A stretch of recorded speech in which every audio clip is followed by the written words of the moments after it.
মধ্যে পাকিস্তানকে হারিয়ে ইতিহাস সৃষ্টি করলো ইউএস। পাকিস্তান আগে ব্যাট করে 7 উইকেটের বিনিময়ে করেন 159 রান। জবাবে ইউএসএ 3 উইকেটে করেন 159 রান। হারিস রউফ এর শেষ বলে দরকার ছিল 5 রান, ম্যাজিকের মতো হয়ে গেল 4। এরপর সুপার ওভারটি করেন মোহাম্মদ আমির। 3টি ওয়াইড সহ 1 ওভারে দেন 18 রান।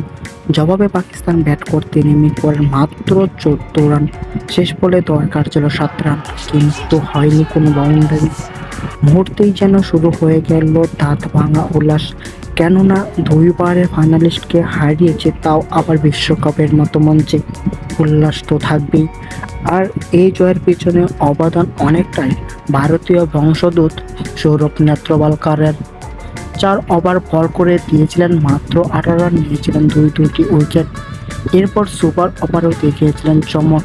19 রানের বিপরীতে দিয়েছেন মাত্র 14 রান, নিয়েছেন 1টি উইকেট। সৌরভ নেত্রওয়ালকর 2010 সালে আন্ডার-19 ওয়ার্ল্ড কাপ খেলেন ভারতের হয়ে। পাকিস্তানের বিপক্ষে একটি ম্যাচে 5 ওভার বল করে দিয়েছিলেন 16 রান, নিয়েছিলেন 1টি উইকেট। অবশ্য ওই ম্যাচটি পাকিস্তানের কাছে হেরেছিল, আর সেই প্রতিশোধ নিল প্রায় 14 বছর পর টি-20 ওয়ার্ল্ড কাপে, তাও আবার ইউএসের জার্সিতে। শুধু তিনি একজন ক্রিকেটারই নন, তিনি হচ্ছেন একজন সফটওয়্যার ইঞ্জিনিয়ার।